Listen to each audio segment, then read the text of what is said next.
Welcome to the Slop Temple. We pray this video helps. You begin by ensuring the basic prerequisites are handled: a stable connection and updated software. Start the app, then clear app cache or browser cookies. This removes corrupted temporary files that often cause stalls. Once done, switch from Wi-Fi to Ethernet or move closer to the router to rule out weak signal.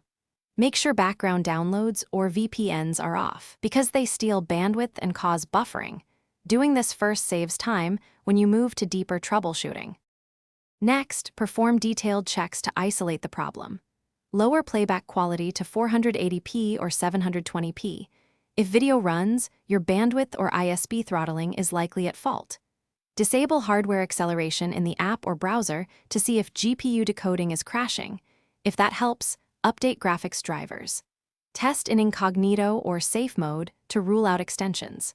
Then reboot the router and check OS or firmware. Many devices compete for bandwidth, and a simple router restart often restores smooth playback. Finish by applying persistent solutions. Reinstall the YouTube app or switch to a different browser to eliminate a corrupted installation. If the issue persists, test an alternate network or mobile hotspot. This confirms whether your ISP or home network is the culprit. Update device drivers and firmware one more time, then reboot. If nothing fixes it, run a speed test and check your ISP status. This one troubleshooting tip tells you whether to file a support ticket or keep digging locally. Thanks for watching. Consider subscribing if we helped you.